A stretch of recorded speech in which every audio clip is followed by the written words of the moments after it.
और आइए अब एक बार फिर से आपकी हेल्थ की बात करेंगे। योगासन में अब आपको दिखाएंगे शलभासन आप किस तरह से करें, इसके फायदे क्या है। तो सबसे पहला आसन जो हम शलभासन करेंगे।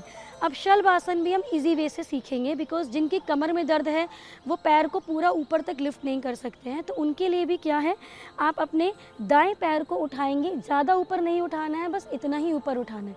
श्वास भरते हुए ऊपर, श्वास छोड़ते हुए ज़मीन पे। अब इस प्रक्रिया को भी आपने कम से कम 10 बार करना है। अब ध्यान रहे जब इस प्रक्रिया को आप करेंगे तो आपका जो ये बटक वाला पोर्शन है ये इस तरफ गिरना नहीं चाहिए। जैसे कि मैं अगर आपको गलत करके दिखाऊं तो ये इस तरीके से ये टर्न नहीं होना चाहिए। आपके जो दोनों पेल्विक रीजन, दोनों बटक्स हैं वो एक लाइन में, ऊपर और नीचे।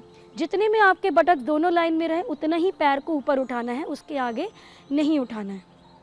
तो 10 बार एक पैर से करने के बाद अब हम दूसरे पैर से अभ्यास शुरू करेंगे।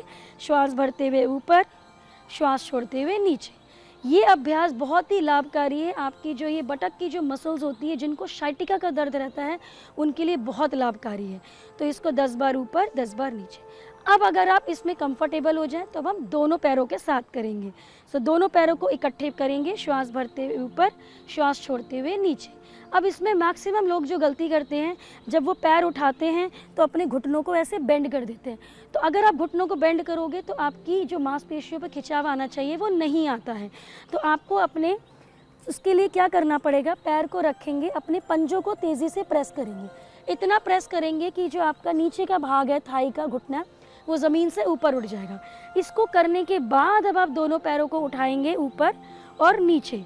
तो इससे आपका जो घुटना है वो बेंड नहीं होगा और जिस मांसपेशी पे स्ट्रेच आना चाहिए वो अच्छे से आएगा। इसको भी आपने 10 बार करना है। अगला अभ्यास है पेट का अभ्यास। तो उसके लिए हम पहले कमर के बल लेट जाएंगे। हम करने वाले हैं नौका आसन, सुपाइन नौका आसन। अब जिनकी कमर में दर्द है वो अपने पैरों को ज़्यादा ऊपर नहीं उठा सकते हैं और ना ही उठाना है। तो आपको अपने पैरों को ज़मीन से सिर्फ 20 डिग्री लिफ्ट करना है। तो सबसे पहले अपने दाएं पैर को 20 डिग्री लिफ्ट करेंगे। अब यहीं पे ही आपको श्वास भरते हुए पैर को ऊपर उठाना है, श्वास छोड़ते हुए पैर को ज़मीन पे टच करना है। फिर श्वास भरते हुए ऊपर उसी पैर से करेंगे और फिर श्वास छोड़ते हुए नीचे। इस प्रक्रिया को कम से कम आपने 10 बार करना है। तो आप महसूस करेंगे कि जब आप इसको हल्का हल्का कर रहे हैं तो आपके पेट पे हल्का हल्का खिंचाव महसूस होगा।